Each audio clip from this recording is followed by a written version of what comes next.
Olá meus amigos criadores, bem-vindos ao Canaril Santos Costa. Hoje trago um vídeo um pouco controverso, o qual poderá gerar discordância entre os criadores.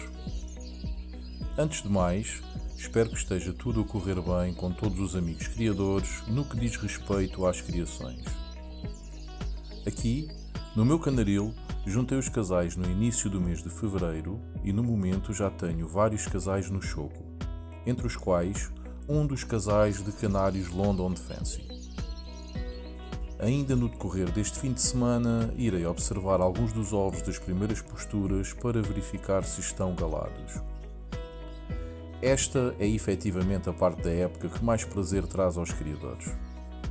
A expectativa e a ansiedade em saber se os ovos estão galados, se as crias irão nascer com saúde, se irão desenvolver-se de forma saudável. Boa sorte a todos os amigos criadores. Não se esqueçam de colocar um like no vídeo, vejam se já subscreveram o canal e se ainda não o fizeram, subscrevam. Ativem o sininho para receberem uma notificação sempre que for colocado um novo vídeo no canal. E comentem as vossas experiências relativamente aos truques, mitos que irei falar hoje. Pois bem, voltando ao tema do vídeo de hoje.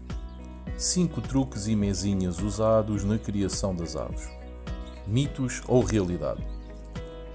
Irei falar apenas em 5 situações, embora existam muitas mais, as quais poderei desenvolver mais tarde num outro vídeo.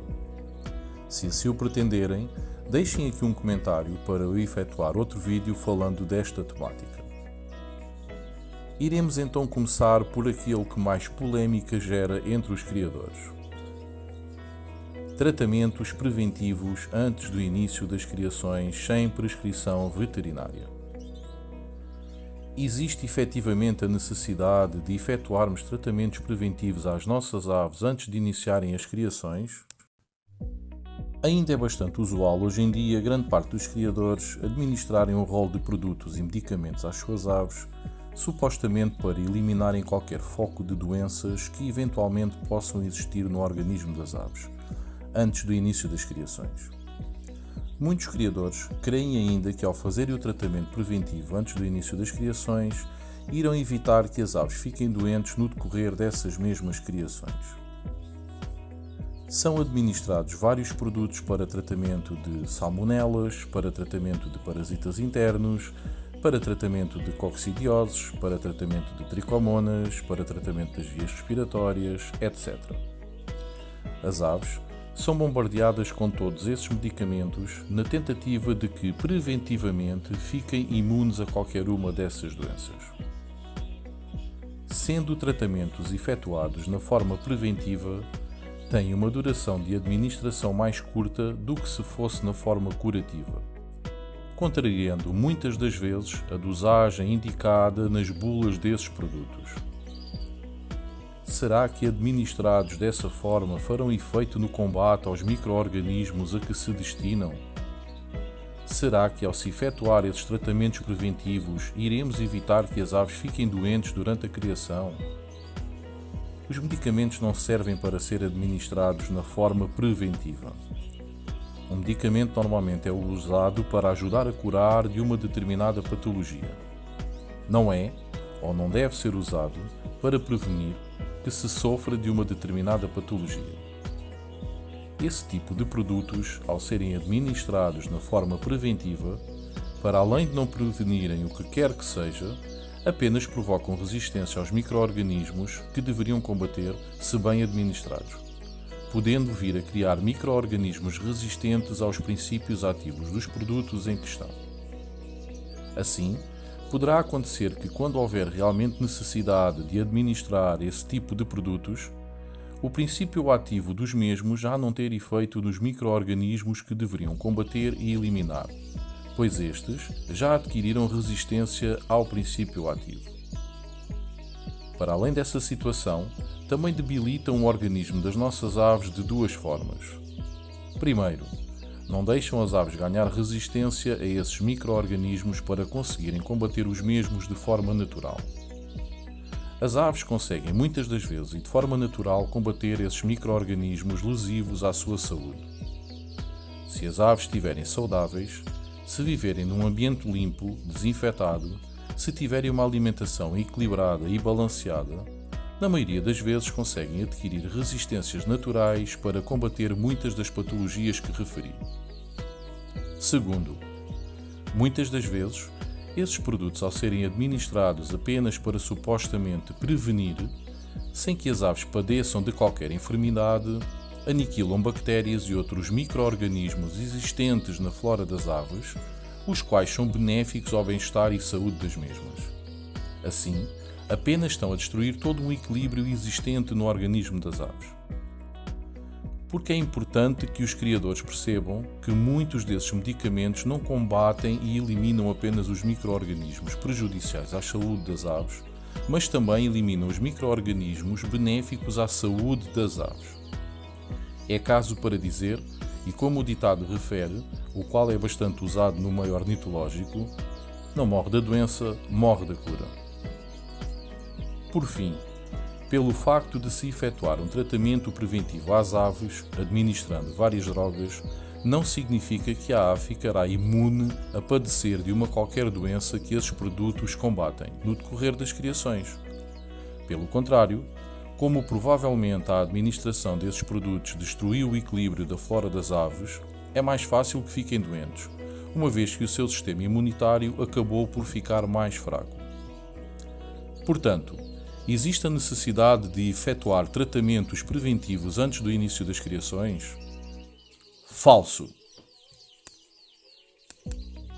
Proceder ao corte das penas na zona da cloaca, nas coroas e das penas das caudas antes das aves começarem a criar. Será que é necessário? Primeiro é preciso ver o tipo de plumagem que as aves que cada um cria apresentam. Se um criador criar aves que tenham pena justa, apertada, sem grande volume de plumagem, não existe necessidade de efetuar essas tosquias às aves, nomeadamente na zona das cloacas, uma vez que apresentarão pouca plumagem ao redor das mesmas, sendo perfeitamente viável a cópula entre machos e fêmeas. De relembrar que esse tipo de procedimento se aplica apenas nas espécies, raças que tenham uma grande densidade de plumagem ou que sejam aves de porte médio-alto. Por exemplo, eu crio duas raças de canários, o canário Gloucester e o canário London Fancy. No caso dos Gloucesters, e nas aves que apresentam uma plumagem mais nevada, corto sempre as penas ao redor das cloacas para facilitar a união das cloacas a quando da cópula. Gosto ainda de cortar as coroas para que essas aves tenham uma melhor perspectiva óptica do espaço onde irão criar. É ainda importante a tosquia das coroas devido à alimentação que é proporcionada aos progenitores na altura das criações, a qual consiste muito em alimentos úmidos que normalmente ficam presos na plumagem das coroas, provocando odores, mal-estar às aves e poderão ainda provocar o desenvolvimento de fungos, os quais poderão passar para as crias durante a regurgitação dos alimentos dos pais para estas. Já nos London Fancy não o faço, porque são uma raça de canários que têm uma plumagem muito justa, apertada, pelo que as cloacas estão perfeitamente visíveis e não haverá problemas durante a cópula.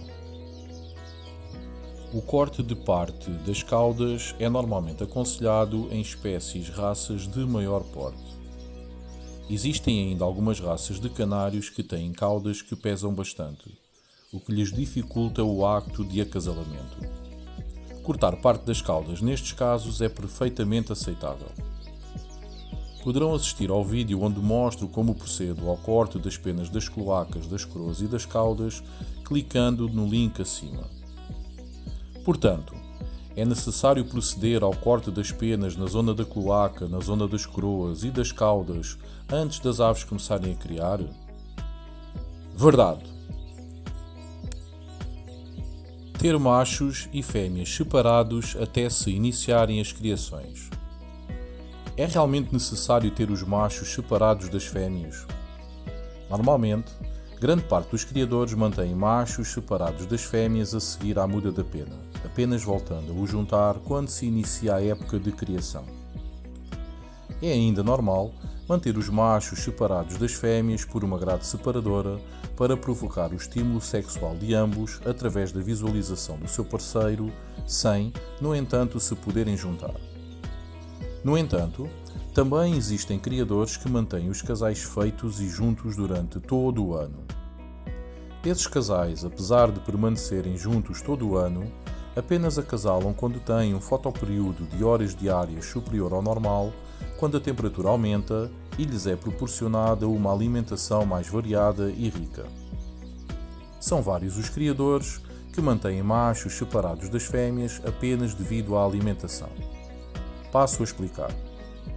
Na preparação de machos e fêmeas para a época de criação, é normal colocar à disposição uma alimentação diferente aos machos da que é dada às fêmeas.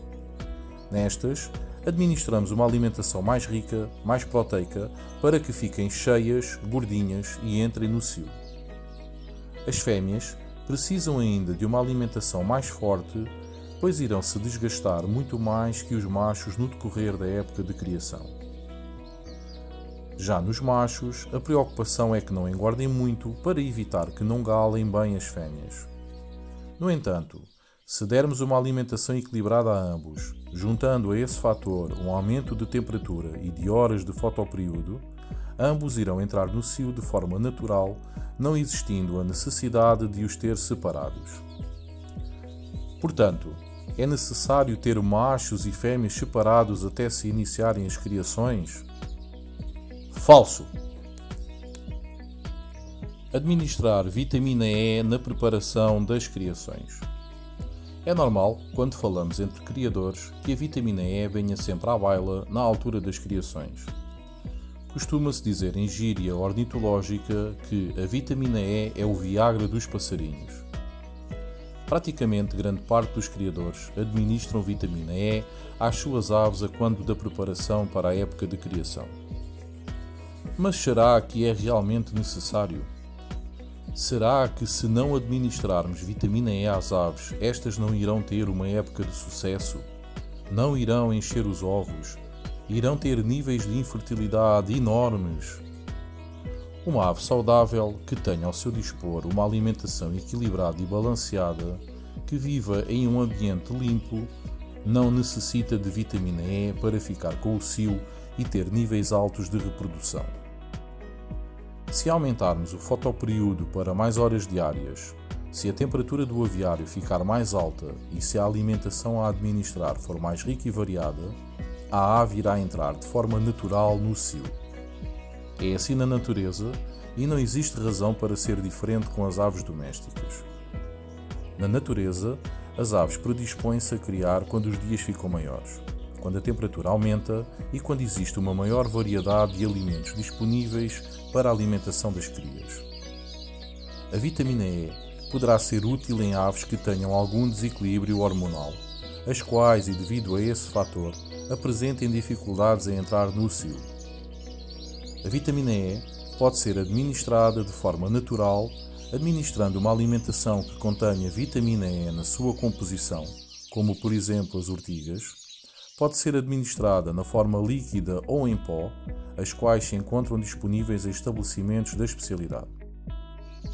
Muitos dos produtos que colocamos à disposição das nossas aves já contêm vitamina E na sua composição, como é o caso de várias papas, de vários suplementos vitamínicos, como por exemplo o Bread Max, e de vários alimentos naturais, como algumas frutas, legumes e verduras. Portanto, é fácil perceber que durante a sua vida as aves ingerem vitamina E com regularidade, não necessitando assim de levar com o aporte de vitamina E na preparação para as criações, a não ser que sofram de alguma insuficiência a nível de saúde. Poderão clicar no link acima para assistirem ao vídeo onde falo um pouco sobre a vitamina E. Portanto, temos de administrar vitamina E na preparação para as criações? Falso! Trocar os ovos até à postura do último ovo.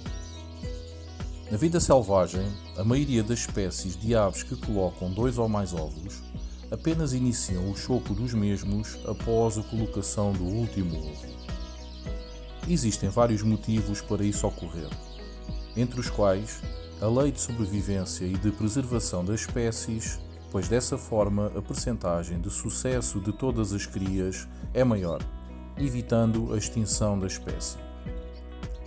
Outro motivo de as aves apenas iniciarem o choco a quando da colocação do último ovo é que assim estarão menos tempo no ninho, evitando que seja um alvo fácil para os potenciais predadores. Algumas espécies de aves domésticas ainda mantêm esse instinto e apenas iniciam o choco dos ovos após a colocação do último ovo. No entanto, existem outras espécies que perderam esse instinto selvagem ao longo dos séculos e iniciam o choco logo após a colocação do primeiro ovo. Sabemos que a substituição dos ovos verdadeiros por ovos de plástico prende-se normalmente para que o choco dos ovos verdadeiros se inicie ao mesmo tempo, potencializando as probabilidades de sobrevivência de todas as crias que irão nascer. Logo, essas aves que entram no choco logo após a postura do primeiro ovo irão provocar que exista uma diferença de choco do primeiro para o último ovo colocado de 4 a 5 dias, inviabilizando praticamente a probabilidade de sobrevivência das últimas crias a nascer, relativamente aos irmãos que nasceram primeiro. É importante termos bastante cuidado ao trocar os ovos verdadeiros, pois estes têm a casca frágil e partem-se com facilidade. É ainda muito importante termos as mãos devidamente lavadas quando manuseamos os ovos verdadeiros, pois estes são porosos e absorvem qualquer substância ou micro-organismo que entre em contacto com a casca, podendo levar ao não desenvolvimento do embrião e provocar a sua morte antes de eclodir. Portanto, devemos trocar os ovos até à postura do último ovo? Verdade! Como referi no início, existem muitos outros truques e mezinhas que todos já ouvimos falar e muitos de nós colocam em prática, muitas das vezes e apenas porque nos foi assim transmitido, e não pensamos de forma mais objetiva antes de os colocarmos em prática para aferir se realmente aportam benefícios ou não, ou ainda se são lógicos. Comentem e digam se pretendem que faça outro vídeo a falar um pouco sobre outras situações que colocamos em prática todos os dias nos nossos aviários. Se ainda não o fizeram, coloquem like no vídeo e subscrevam o canal, meus amigos criadores. Ativem ainda o sininho para receberem uma notificação sempre que for colocado um novo vídeo no canal. Boas criações ou mudas, um forte abraço.